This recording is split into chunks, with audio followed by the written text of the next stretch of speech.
Ladies and gents, the brilliant Dulcé Sloan. Please make her welcome.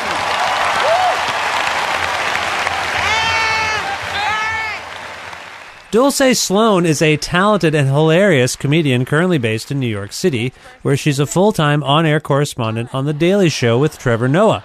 Originally from Miami, Florida, Sloan started doing stand-up in 2009 and has been hailed by the likes of Variety and Rolling Stone as one of America's most significant young comedic voices.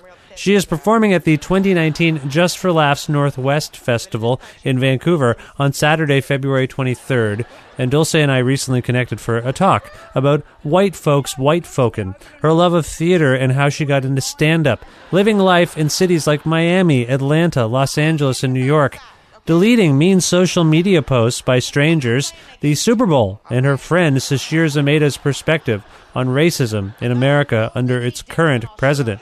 What she makes of Canadian cities like Winnipeg, Montreal, Toronto, and Vancouver, her new Comedy Central special, and much, much more.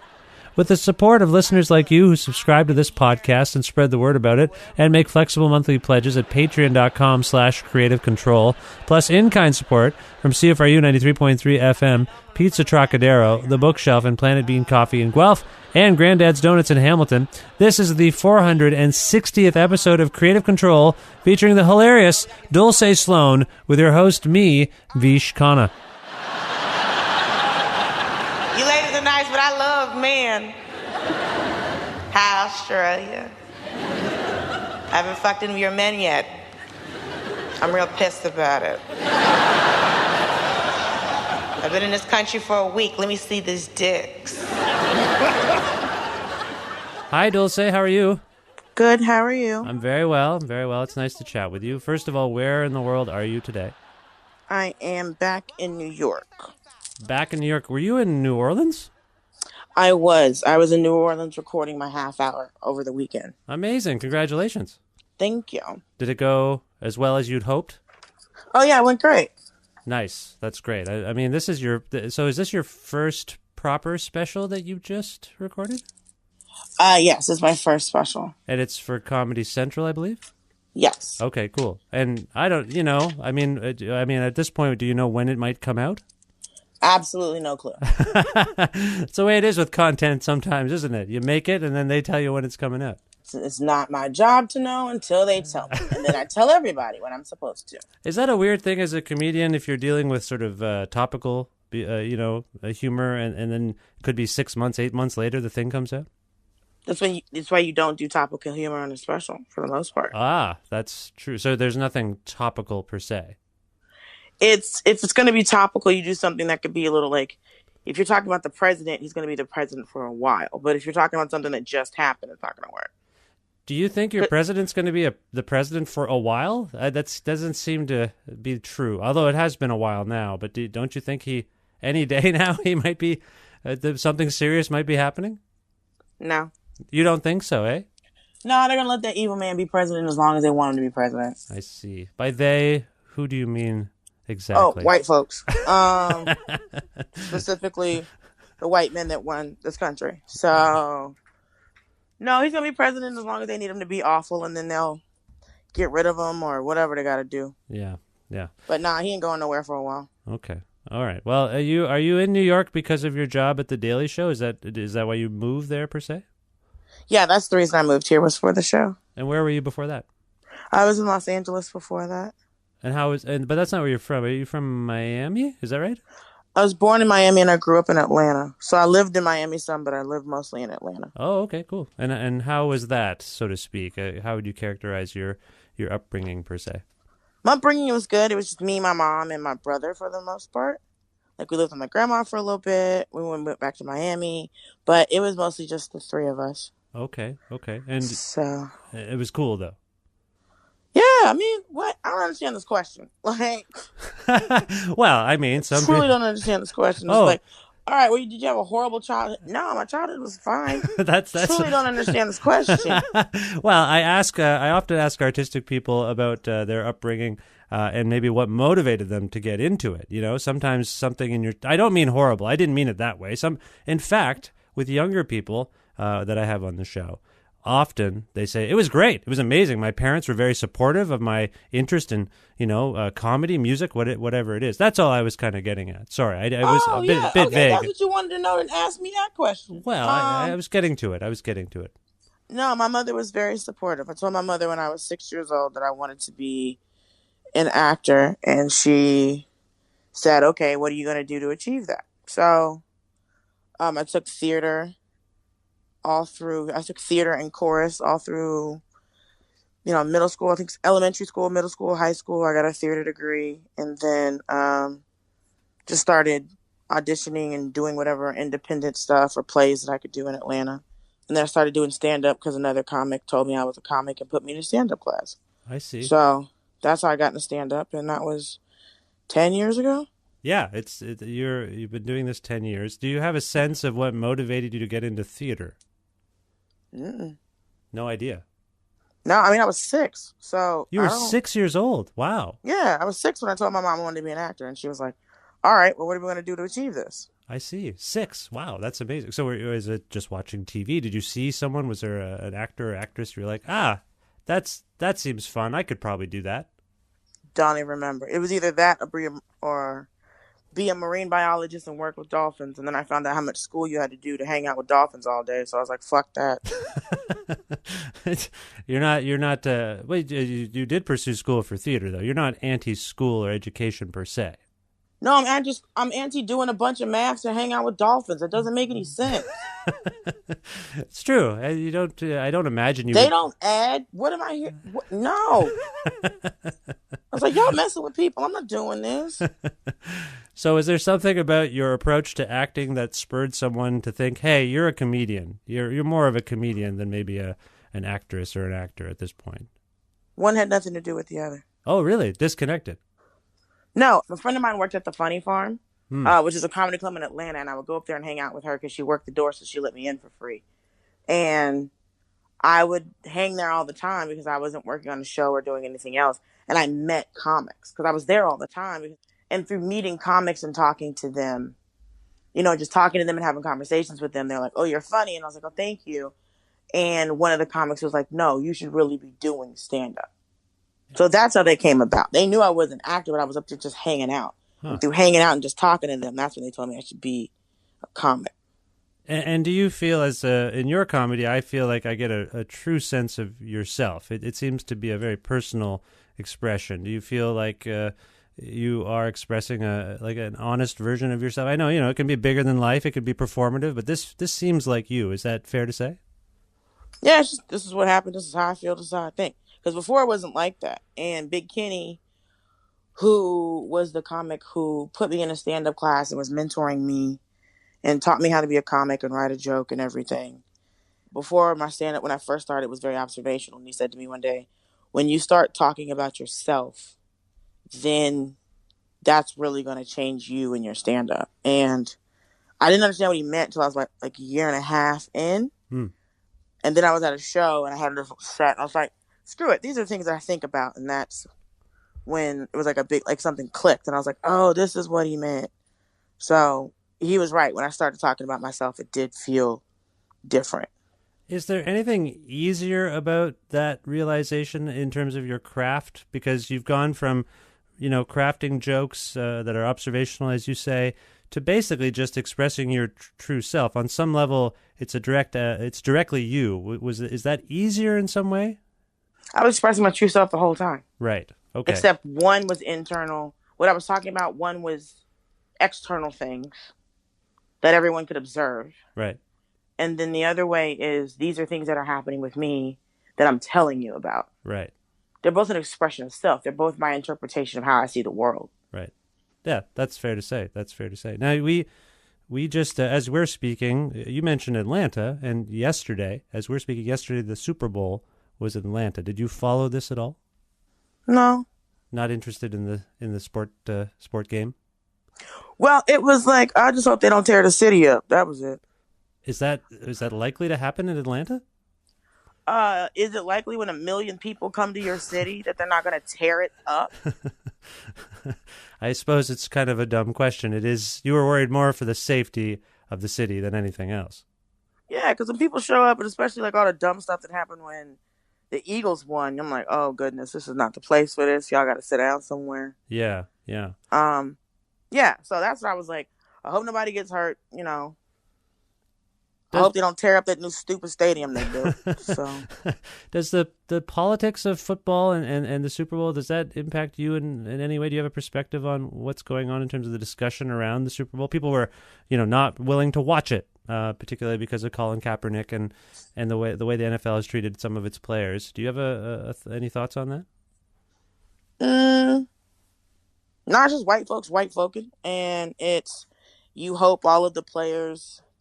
You can't put what you would want onto someone else. So people are like, oh, all the players should kneel and all the players should do this. But, not everybody participated in the civil rights movement. Not everybody, marches today. So it's as much as you would hope that the players would be able to push back against the owners. It's also the average career of a football player is 3 years. Yeah. So if you're living in that mindset, it's like, okay, I only have this much time to take care of myself, take care of my family, save up this money, and be able to live. So, I mean, I didn't care about the Super Bowl anyway because it doesn't affect me. I'm not a huge sports fan. Yeah, yeah. I mean, everybody wants the Patriots to lose because they're the Patriots and they win all the time, and it's to the point where it's aggravating. It's like, let someone else have the ball.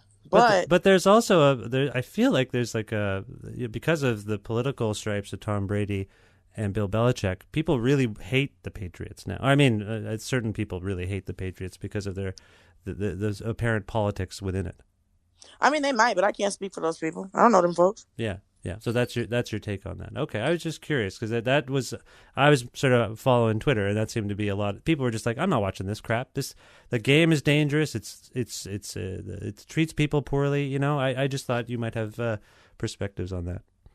I mean, if not watching, it's Nielsen ratings aren't the same. It's not the same. Yeah. Not everybody has a Nielsen box attached to their TV. So if you don't watch, that's fine. Yeah. That's your protest and don't watch. But they don't know you didn't watch. Because they're like, oh, the ratings are down. The ratings have been going down for years. The ratings on everything have been going down for years. Yeah. So not watching in support of Kaepernick, that's great. But what else are you doing in support of Kaepernick? Okay, you didn't watch a Super Bowl. But are you going to a Black Lives Matter march? Yeah, yeah. Are you talking to your family that you won't go see at Thanksgiving about why kneeling during the national anthem has nothing to do with not being patriotic? Mm-hmm. I don't care if you didn't watch the Super Bowl. That's one little fine, great. But are you doing any work behind that? Go talk to your racist dad. Go talk to somebody. Yeah. Go march. Go put up something. Not watching a TV show? Great, thank you. Yeah, yeah. What else did you do? Yeah. You made a point of saying, white people are white peopling. And you're very outspoken about these kinds of issues in terms of the way white people behave, how they have, behaved towards people in your community, black people in particular. Does that give you any anxiety or trepidation in expressing yourself about these things during these very heated political times? Because it's just very volatile. I feel like people are very, particularly online, like it's just a very ugly kind of discourse. And I'm going to talk about white folks the way I've always talked about white folks, the way they're going to treat us the way they've always treated us. And if you've got anything to say to me online, I can delete the comment. Right. I don't understand why people go back and forth with folks. I've had people say very ugly, very mean things to me on my fan page, on Twitter, and all these other places, and I just delete the comment. Why am I sitting and entertaining the shit? No, I'm gonna delete the comment. Somebody said to me, some guy sat up and messaged me and put stuff on my page going, oh, I could tell by your name you didn't grow up with a father and all this other ugly shit. So what I did was I screenshotted it, posted it to my Facebook page, and then all of my friends went over to his page and started fucking with him. Right. And then he said that he was a weight trainer for the New York Giants. So then one of my friends found an email address to the New York Giants and told them what their employees was doing to me. Then, since I posted it on Twitter, somebody who works for ESPN tweeted at the New York Giants and said, are these the type of people that you employ? So within an hour, he made everything private. Ah, I see. No, it's this the kind of mess that I deal with. So I always go through and check stuff and I delete stuff. Right. I'm not going to go back and forth with people. There's like plenty of people like this guy was like, oh, you're ugly and you're fat. And I was like, is this what you did today? And he was like, I don't, and it was in reference to me talking about the pay gap between, it was for the piece I did about Black women's equal pay day. And he responded back, I don't have time to talk to you about how you're wrong about the pay gap. And I was like, your issue is with the pay gap, but you called me fat. What are you talking about? Right. And he didn't respond. Because people say ugly stuff and they don't expect you to say anything back. And when you say something back, like one woman said something ugly to me and I said something back to her because she misspelled your, of course, because she's an idiot. And she's like, oh, spell check's not always right. And I was like, you just called me a racist cow and now you're joking with me about spell check. What's happening? Yeah. So, no, I'm not afraid of what somebody says to me on the internet because I can delete it. I don't understand why people go back and forth with people all the time. Yeah, I interviewed, you're familiar with Sashir Zameda, the comedian? Yeah, I'm friends with her. Yeah, so I interviewed Sashir a little while ago, and she said something that stuck with me about what's going on in sort of socioculturally these days in terms of the way we're interacting, particularly since Trump was elected, and that all of these kinds of feelings are really, in terms of racism in particular and difference, are really at the surface now. And she was arguing that she thinks that's actually good because the Band-Aid is off. Like forever, racism has been covered with this Band-Aid, and it's time it came off and people actually dealt with what was going on underneath the Band-Aid. How do you feel about that? Like this notion that, because it feels ugly, right? Like all of this stuff feels ugly to me, but Sashir was sort of arguing that she thinks it's ultimately going to be healthy. It's just hard to endure right now. Do you have any thoughts on that? This is the racism. No, all this is that white people get to see the racism that people of color have been telling them existed the whole time. All the times that white people have said, maybe you're overreacting. Oh, no, that's not what actually happened. Or that person didn't do that or say that to you. Or all the times we've been saying that the cops have been shooting us when we've been unarmed, that we have been harassed in stores, harassed wherever we go, and mistreatment of black and brown people have been swept under the rug. Yeah. And white people have been telling us what we said was racist wasn't racist. This is scary to white folks. The only good thing about this is now white people have to acknowledge what has been happening to us. Because they get to see it now. You get to see the ugly stuff that people say to people. Yeah. You get to see video footage because there's still people that'll watch video footage of somebody getting shot unarmed and go, what did they do?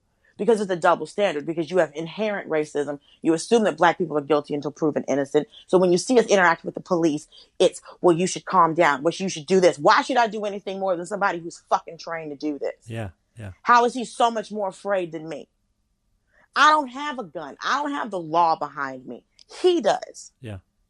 So how is me being a 5'4" black woman more threatening than you being a 6-foot cop with a bulletproof vest and a gun and a stun gun and a baton around your waist? So in white people finally seeing what people of color have been saying for centuries, decades, I mean, do you sense that something positive can come? Like, do you share Sashir's sentiment that perhaps at the end of this, something positive will come of it? So, I mean, it has to, because you can't have your blinders on anymore. Right. You can't go, oh, wait a minute. They weren't making this up. People literally thought we were making this up. People thought that racism was over when Obama got elected. Yeah. Which was wild to me. They're like, oh, we got a black president, racism's over. What?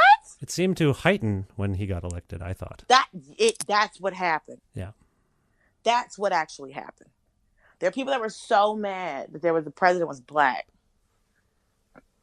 You see what I'm saying? Absolutely. That a lot of this heightened. A lot of it heightened. To me, it seemed to heighten. A lot of white people saying slick stuff. Yeah. After Obama got elected. And Trump was a retaliation for Obama. That's what that is. Yeah. No, I agree. Trump was retaliation for Obama. Y'all thought we were stupid. And so, whenever Trump's running around doing the dumb stuff that he does, this is not a surprise to me. It's not a surprise to me. Yeah. This is not a surprise to most black people. Yeah. If you notice, we're not the ones going, we're not doing that. Because this is the evil white man they've been telling us about since we were kids. Absolutely. I agree. Since I was a child, they've been telling me there's going to be an evil white man coming. And he's not even going to care about white folks. And he's going to destroy the. They've been telling me about this since I was a little kid. They have been telling us about this man.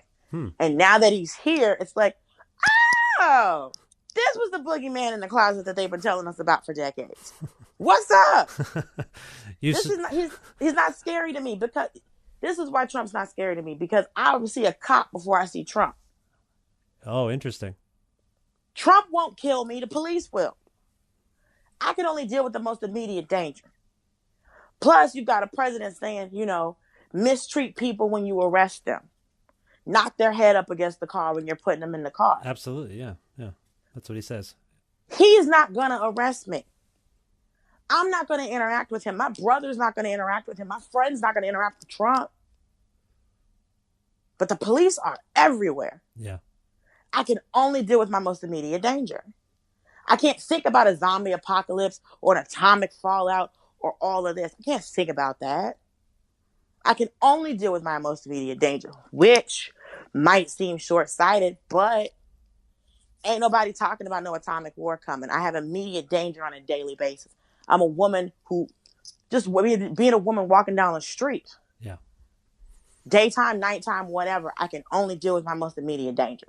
It's getting robbed or getting hurt, and that's it. Yeah. So when her talking about this, us finally, we're seeing stuff, and it's ugly.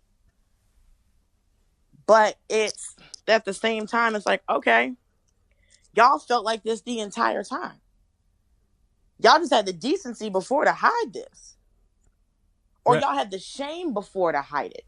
You were required to hide it because there was a sense of shame. Well, there was also decorum and civility, yeah. There was decorum. You're awful. You're still awful. Yeah. But the Klan covered their head. Yeah. But that also was to invoke fear, because we're faceless. We're everywhere. You don't know who we are. Now it's, no, I'm bold. I'm out with it. I don't have to hide, because we've gotten so PC that now it's, well, we have to respect everyone's opinion. Nazis came back. What? Yeah.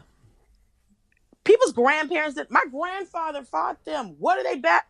What is happening? Yeah, I'm with you. I don't know. And I mean, mind you, I don't think Nazis ever left, if you really ask me. I don't think they ever went anywhere. Yeah. Because I remember the 90s, talk about neo-Nazis. I remember them.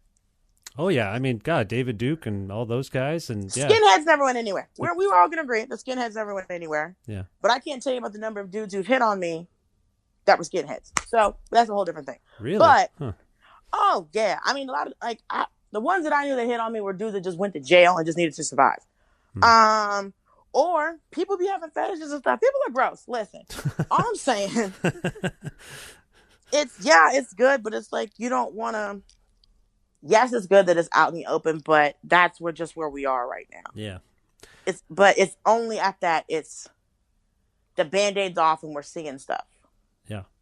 But we put a Band-Aid on a gunshot wound. Yeah. So now that it's bleeding and the bullet's still in there, now we have to fix the wound. But how do you fix a wound that's opened repeatedly?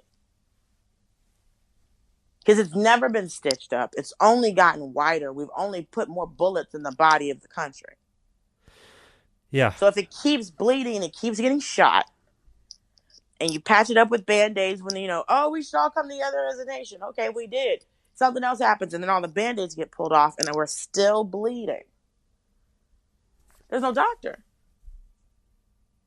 I appreciate your perspectives on this. I have two small kids. I'm lucky they're small right now, in a way. They don't know exactly what's going on, but I'm confused about how to process some of this information that's out there in the world, and how to convey it to them, or if they have if they have questions. Sometimes my eldest boy will ask he's 7, so he'll ask some questions, but it's hard. It's very hard to articulate this, and all I wanted to say is thank you for trying to articulate. Well, you're welcome. But you also don't live here, so. Well, but we're close. I'm up here. It's pretty close. It feels close, and there's stuff going on. Obviously, not to the scale of what's happening in your country, but there is this, as you say, like the masks have come off, and that's happening here too. Good, so people can stop telling me the lie that Canada's not racist. Oh my God, Canada is very racist. I don't know. Thank you so much. I've had so many white Canadians tell me, well, Canada's not racist. And I was like, are there multiple races of different people living somewhere that used to be a colony? He was like, yes. I was like, then it's racist. What are you Yeah, talking about? it's unceded territory where it's completely racist, and that's a hard thing for anyone to accept. And It's like, well, we're not America. I'm like, cool, but you still got people of different colors. So yeah, y'all have a very large Indian population, very large Middle Eastern population, very large. Oh, you think your country's not cute, cute, cute, cute, cute, cute, cute, cute, cute. Used to be owned by the British and the French, and y'all destroyed your Native Americans just like we did. Cool, cool, cool, cool, cool, cool, cool. Cool, cool. Your country's not racist. Cool, cool, cool. I know you spent some time in Australia. Was it last year, I think? Yeah, March of 2018. Yeah, and had you been there before? No. And what was? Did you have a? I know you were there a short time. Did you get a sense of the country?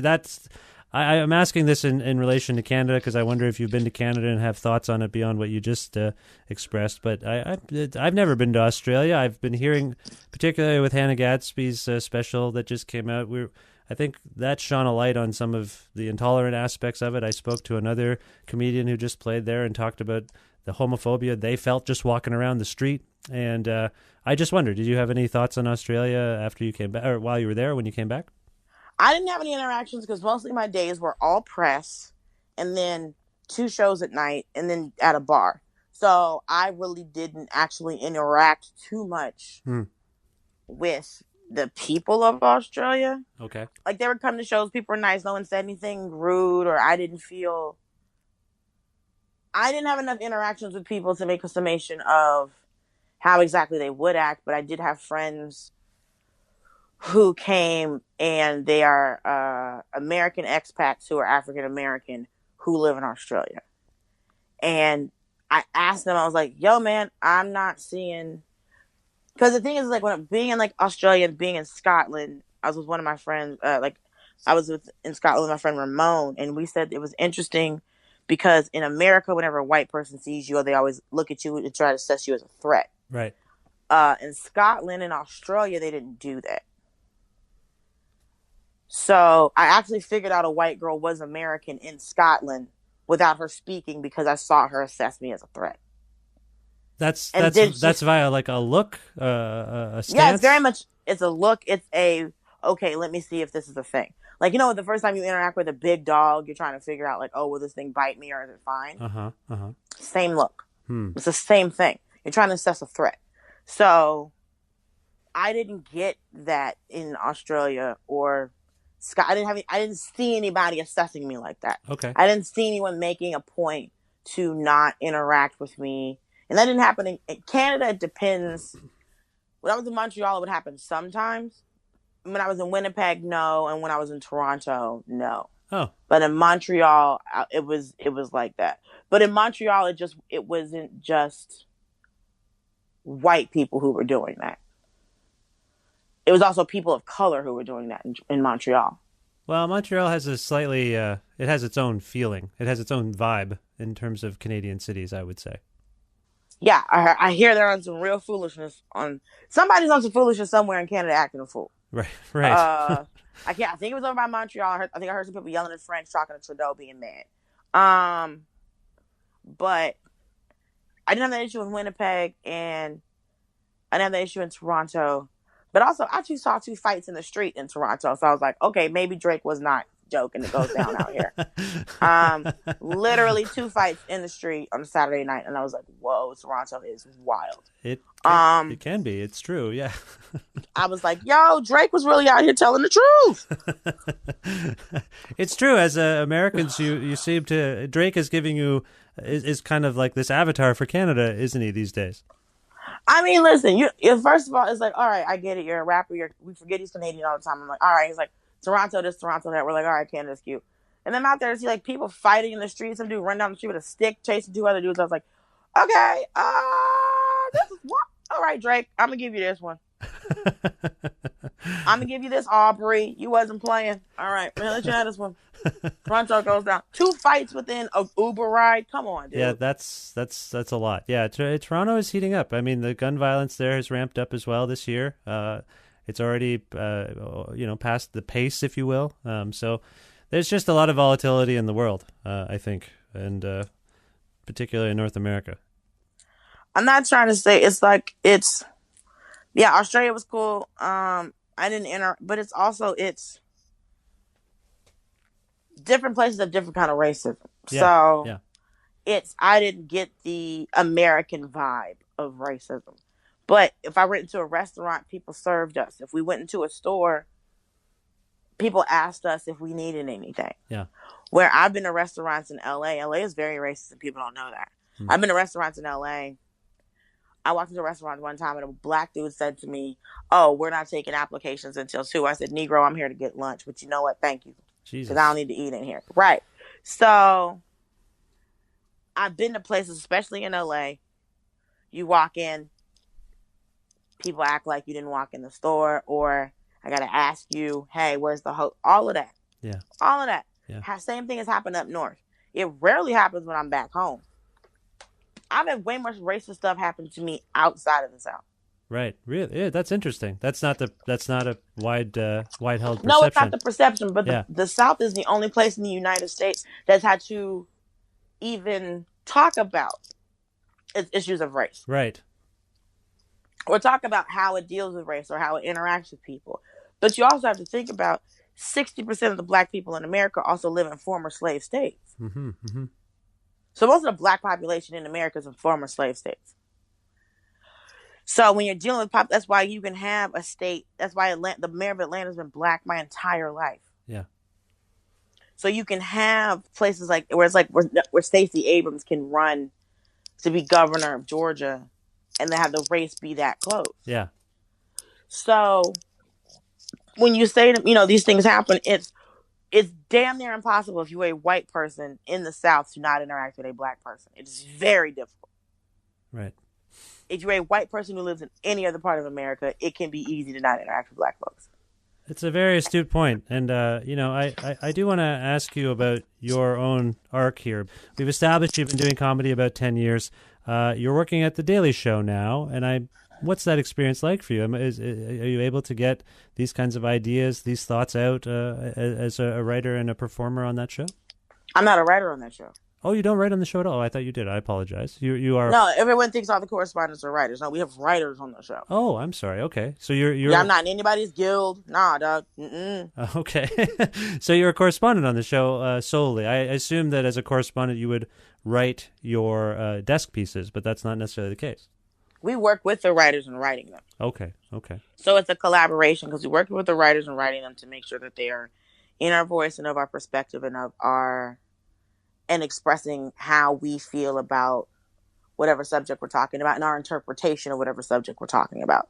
So because we can pitch our own desk pieces, we can pitch our own field pieces, and we also do desk pieces that are given to us, or do field pieces that are someone pitches for us.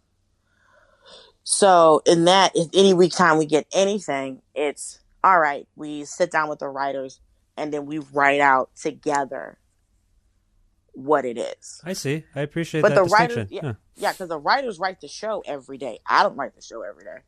Is it a place where do you go to work every day at The Daily Show? Mm-hmm. Okay, so you're involved every day. You just may not have a piece to work on every day.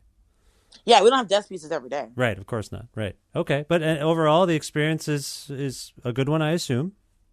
Yeah, because it's made me not think about politics different. It's made me take in politics different because I have to pay a lot more attention to stuff than I used to. Mm-hmm. Mm-hmm. Like I have to know all these people. Like, oh, this is what Mueller did. This is what this guy did. And I'm just like, all right, that's okay. So it just made me pay more attention to politics. But it's also been interesting to see people's reactions to stuff and people just being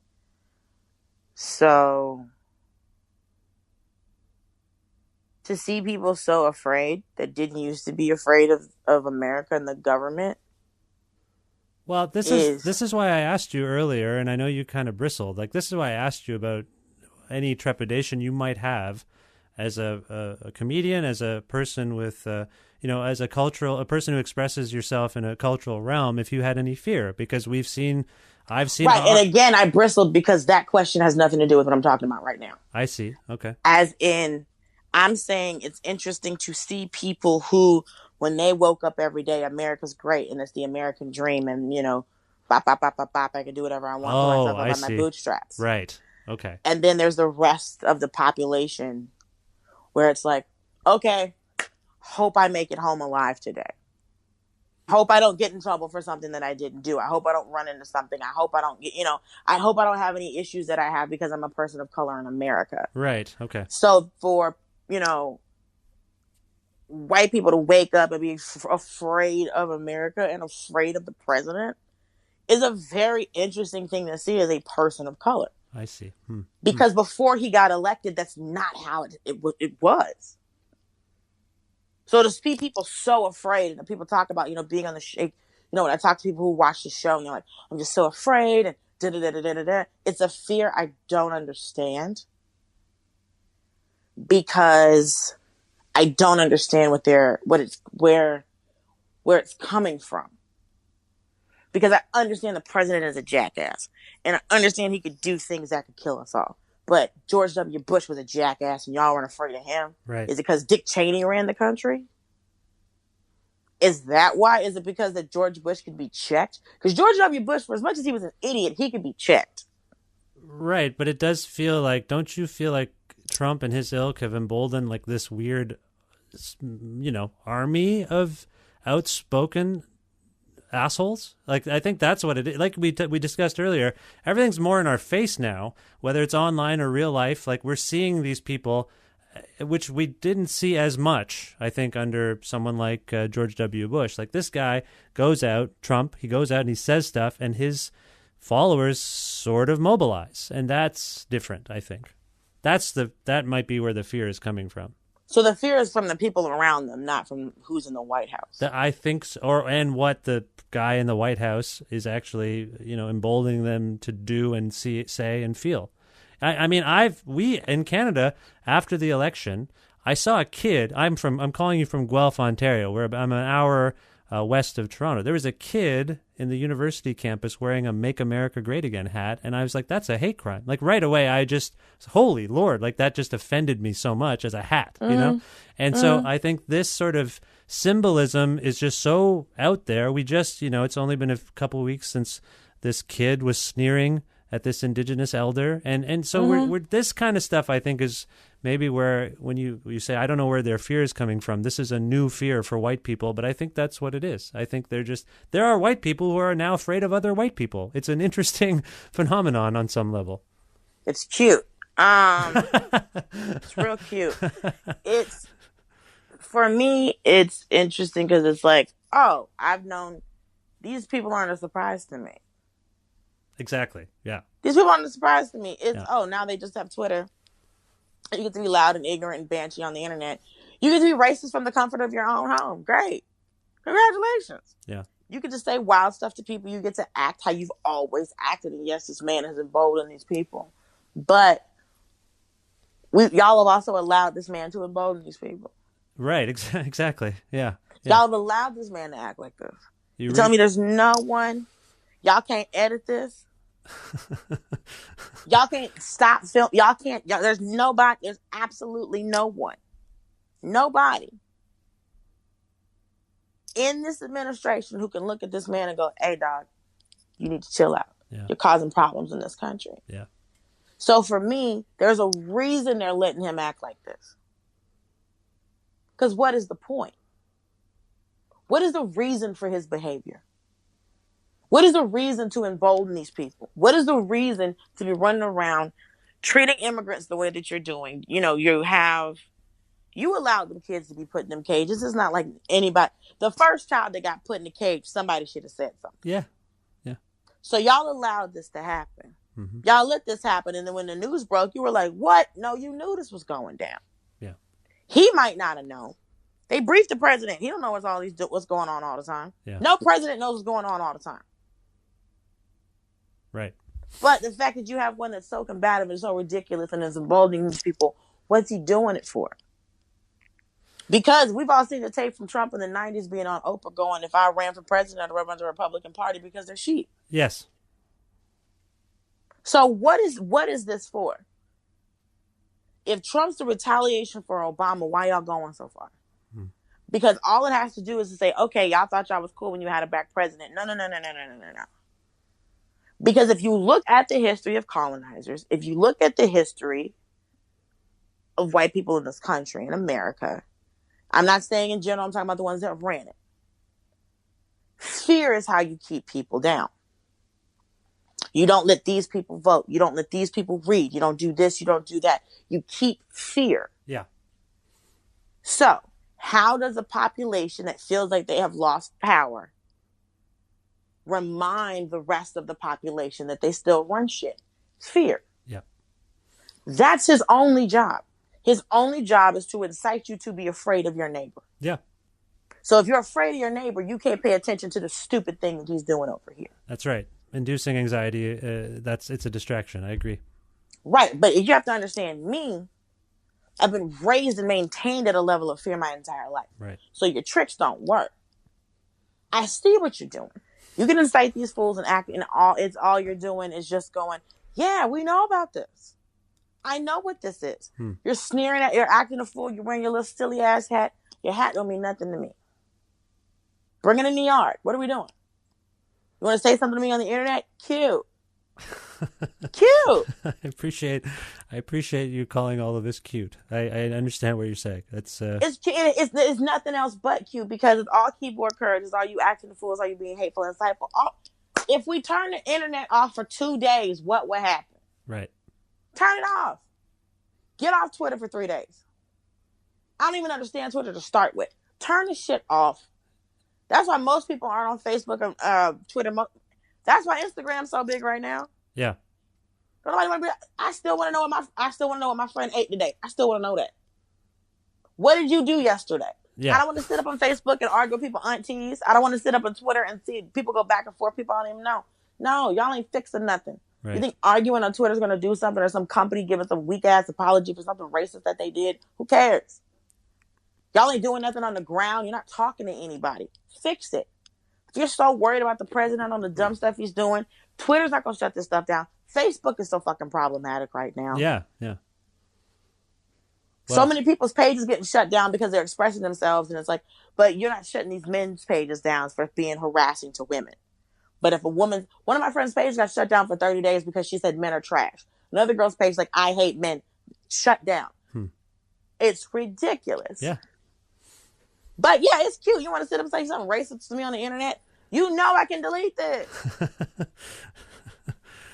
Doesn't everybody forget that there's a delete button on the internet? It seems that way. It does seem that way. You're right. I can't believe somebody said this to me. Delete it. How about that? I don't believe it either. But guess what? Delete the shit and it won't be there no more. It's your page. This your shit. Delete it. Dulcé, I appreciate your point of view on all sorts of things, and I appreciate this time. You are heading to Vancouver. Have you been to Vancouver before? No, apparently I'm about to go to all of Canada because, I think this is the last stop because I've been to Montreal a bunch of times. I've been to Toronto. I've been to Winnipeg. So I think Vancouver is the last place other than Nova Scotia. Halifax, yeah. Halifax is a good place to go. I like it. Or with that little, what's her name? Anna Green Gables girl. Where's she from? Prince Edward Island or something? Prince Edward Island, that's correct. Very good, yeah. I watched PBS growing up. Do you have some desire to visit PEI? Nah, that little girl was annoying. Well, do you know much? What's your perception of Vancouver? I just am curious. It's in Canada. That's all you know, really. Who's talking about? I know they filmed the X-Files there. I know that. Seth Rogen is from Vancouver. Is it? Yeah, yeah. Oh, what's his name? I think that Ryan Reynolds guy. I think he's also from there. Listen, I don't have any information on Vancouver. Oh, okay. Y'all don't have a Drake. That's true. Vancouver does not have a Drake. That's true. Listen, I've been to Winnipeg, and I can honestly tell you, Winnipeg is the Midwest. The thing about Winnipeg is, like, when I got there, I felt like I wasn't in another country, and that was really annoying. As much as they hassled me at the airport to get in and to get out of Winnipeg, also Winnipeg's airport is 5x5 trash. 5x5 trash, because people are awful and terrible and have nothing better to do with their lives but to flex on people of color. I hate that place. I'll never go back. Oh my God. Wow. Oh, they're rude as fuck. I hate that place. some woman was messing with me, and she was just like, well, she was saying like the lady who worked at the y'all's TSA or whatever was saying dumb stuff to me, and I was telling her, I was like, I took all this stuff into Montreal last month. I don't know what you're talking about, and she was fucking with me as I was leaving your country, and I was like, leave me alone, I'm leaving. What do you want? I can't take these 7 bottles of hair stuff. I came into this country. What are you talking about? And she's like, you can't fly with this. I'm like, I came in and left a month ago with this. Yeah. And she was like, well, can you tell me what flight you were on and what time you went to the Montreal airport? I said, do I look like a snitch? No, I'm not doing that. No. Well, do you know who was on? Are you asking me who was working at a TSA a month ago? I don't know who was working at TSA when I got here 2 days. No, she's going back and forth with me. And I was like, if y'all as a country are supposed to have the same rules about what you can leave and come in here with, how are you keeping anybody safe? Right. And then she said nothing. And then I still had to check my bag. But I'm just like, quit. Fuck. You sound stupid.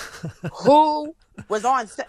Who the fuck? No. What? I just came home yesterday from the airport. I can tell you who the hell I talked to. Hate that airport. The city is trash. I thought it was like being in like, it was literally like being like a Midwest city. Yeah. It was being like being in a Midwest city. The place is, I mean, I'm sure the people were very nice. And I saw gambling machines at a Chinese restaurant, which I was like, you know what? They got some, Canada's interesting. But other than that, yeah, Winnipeg, I'm never going to fuck back. Unless I get a job. But the airport, I will crawl through Canada. On behalf of the country, I apologize for your experience in Winnipeg. No. It's them assholes who was over at the Winnipeg airport. Right, the airport. You didn't do anything. Okay, all right. You want to flex, they want to flex. That's all it is. I hate people trying to flex.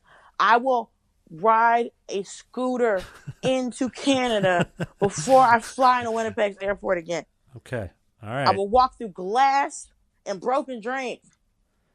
This is not where I thought the questions about Vancouver would go, but I appreciate that I'm sure it's a very nice place. It's on the water. Is it going to be warm? I don't know. Should be warm. It's often a bit rainy, but it should be warm. Yeah, you should be fine. It's going to. Your Vancouver in February will be relatively pleasant. I would. Have you been to like Seattle? No, but I've been to Portland. Yeah, it'll be kind of like that. I would think. Well, I know everyone there is excited to have you. If people want to learn more about you, Dulcé, where would you like to send them? You don't like Twitter. Where can people learn more about you? Instagram. Instagram is your jam. That's you want people Instagram to... is my jam. I like the stories. I like the pictures. I'm also a very visual person. Okay. So you get these stories. You get these pictures. Then you can make yourself into a kitty cat. That's true. You can. That's a thing they've added. That's a nice feature. Yeah. Why am I going to argue with somebody's auntie on Facebook when I can turn myself into a cat? That sounds stupid. And is it Dulcé Sloan on Instagram?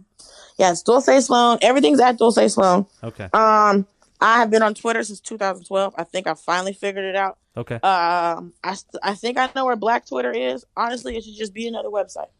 It'll make my life. It's just another website. It'll make my life so much easier. Blacktwitter.com. That's a good idea, I think. Yeah, let's just do that. Why are we sitting up playing with people's emotions like this, acting like this is something we want to do? I'm an ideas person. I come up with stuff. Blacktwitter.com seems to make sense. Yeah, make it a new app. But yeah, on that, and then my website has dates up. Oh, I am going to be in Vancouver for JFL.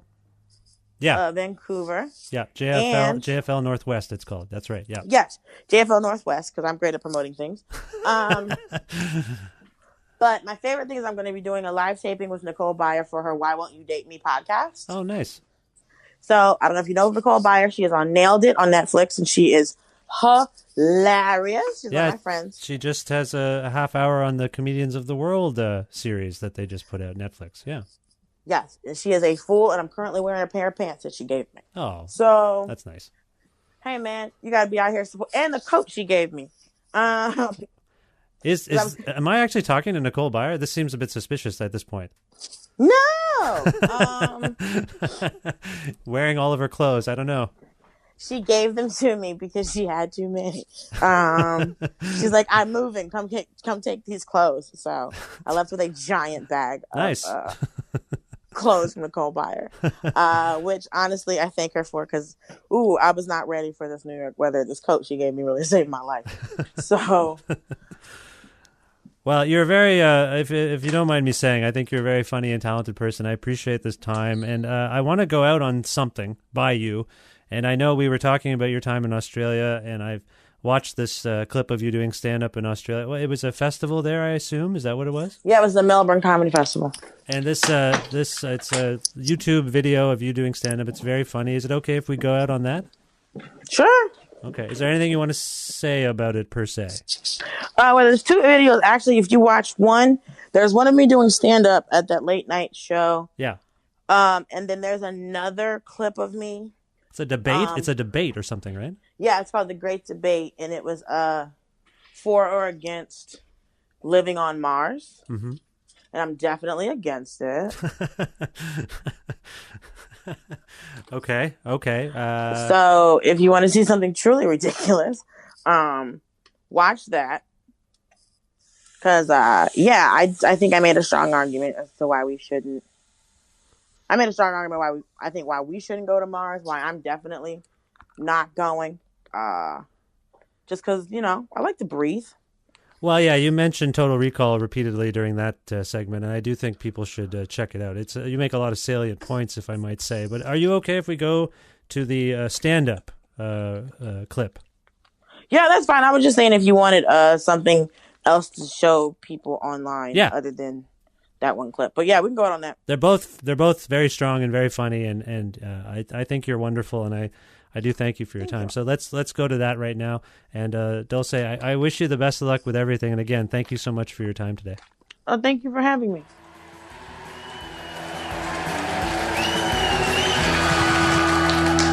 How are you doing, Melbourne? That's great. Listen.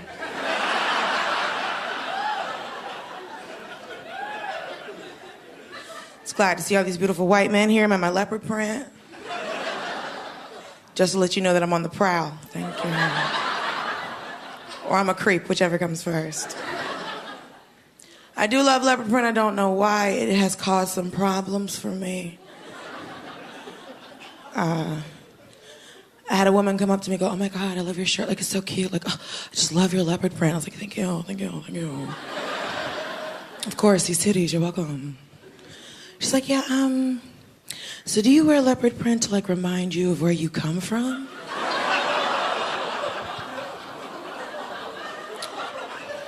Bitch, I'm from Georgia.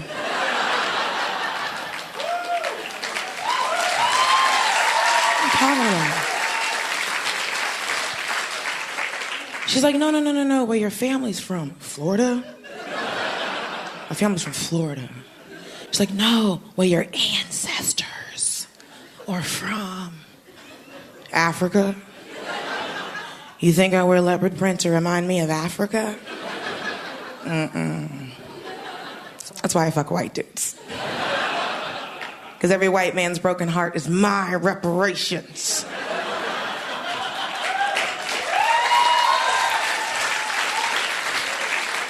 Hi, boys. I do have a tendency to fuck a lot of white dudes because, the cops keep killing black men. And why are you groaning? You've seen the news. But the hard part about trying to pull a white dude is that they're real jittery, like deer and rabbits and squirrels. You've met them. They're all shaking right now. So, I got to come up on them real slow. Got to be downwind. Don't want to spook them. Like, hey, Brian. Scott, Mark. Hey, buddy. Hey, champ. Hey, bro. You want to practice making an Obama? Like, I don't know what to do. I don't know if I need some type of, like, Wile E. Coyote white man trap. Like, take a box and disguise it like a microbrewery. Drop in a couple bottles of IPA, hide behind a bush, and hope for the best.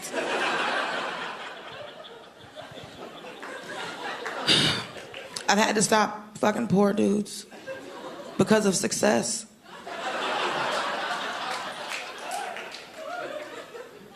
But the problem is they always have the best dick.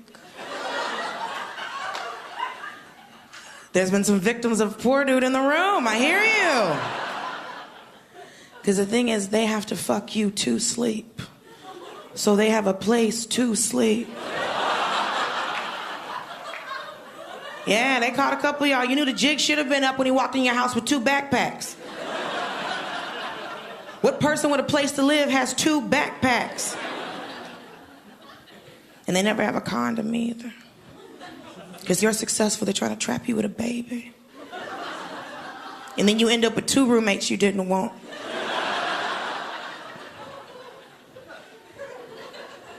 If you haven't noticed, I'm a black lady. You're welcome. And I have dealt with so many issues with being a black lady. More issues than I've ever had with being a woman. And I have to explain this to my white women friends, because like, we're all women. I'm like, shut up. Because, like, listen, I'm a black woman. I'm black first. It's literally my description of a human. And there's just so much oppression to deal with in everyday life. So what I like to do is I like to break my oppression down. I'm black Monday, Wednesday, Fridays. I'm a woman Tuesday, Thursday, Saturday. I'm fat on Sunday, even God rested.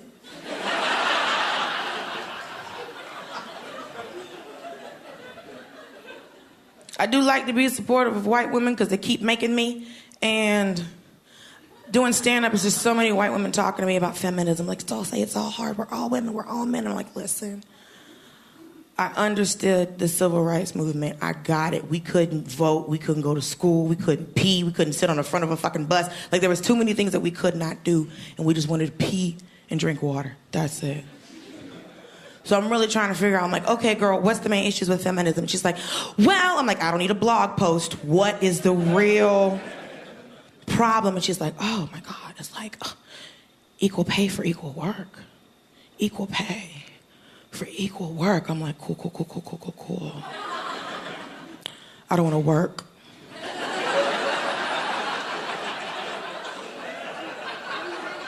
I want to be a trophy wife. I want to kick people off my yacht because they brought me the wrong wine. I said, Riesling, ocean.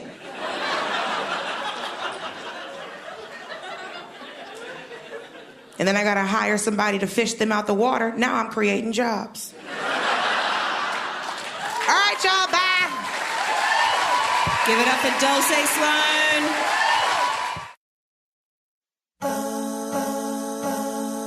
Thank you once again to the amazing Dulcé Sloan for being on this, the 460th episode of Creative Control, which is part of the Entertainment One podcast network and available on all iOS and Android platforms, and also on Spotify, YouTube, Audio Boom, and a whole bunch of other things as well. If you can't find an episode that you've heard about and are looking for on any of those platforms, or if you want to learn more about me and sign up for my regularly scheduled newsletter, please visit my website, vishkhanna.com. You can like Creative Control on Facebook while Facebook still exists. I don't know how much longer it will exist for some reason. I have a bad feeling about Facebook. But still, like Creative Control on Facebook. Follow us on Twitter at VishCreative or at Vishkhanna. You can also listen to a radio show version of Creative Control on Wednesdays at noon Eastern Standard Time around the world at CFRU.ca or on an actual radio at 93.3 FM if you're in or near Guelph. Also, please visit patreon.com/Creative Control to make a flexible monthly donation to keep the podcast going. A couple more donations have been trickling in, and I appreciate that very much. It's a modest Patreon, but ideally it would get to a point where it earns enough money that I don't have to do anything else in the whole wide world but make podcasts, because that is the way of the future. So anyway, please consider supporting the show by visiting patreon.com/Creative Control. I'd like to thank Pete's Trocadero, The Bookshelf, and Planet Bean Coffee in Guelph, and Granddad's Donuts in Hamilton for their in-kind support for this show. Also, Jim Guthrie, he lets me use the instrumental version of his song The Rest Is Yet to Come on this show each and every week, and you can learn more about him at jimguthrie.org. And finally, thank you for listening to this show and subscribing to the podcast and telling your friends to check it out. Maybe having, like a book club. Does anyone have a Creative Control group talk? I don't think anything like that exists. I'd like a Creative Control club where people just are like, let's talk about the latest episode for half an hour. while we eat chips or whatever. That would be great. Let me know if you're doing that. Anyway, thank you. Whatever it is you're doing to engage with the show, but mostly, hopefully, listening to it. Thank you. I will talk to you very soon. Goodbye for now.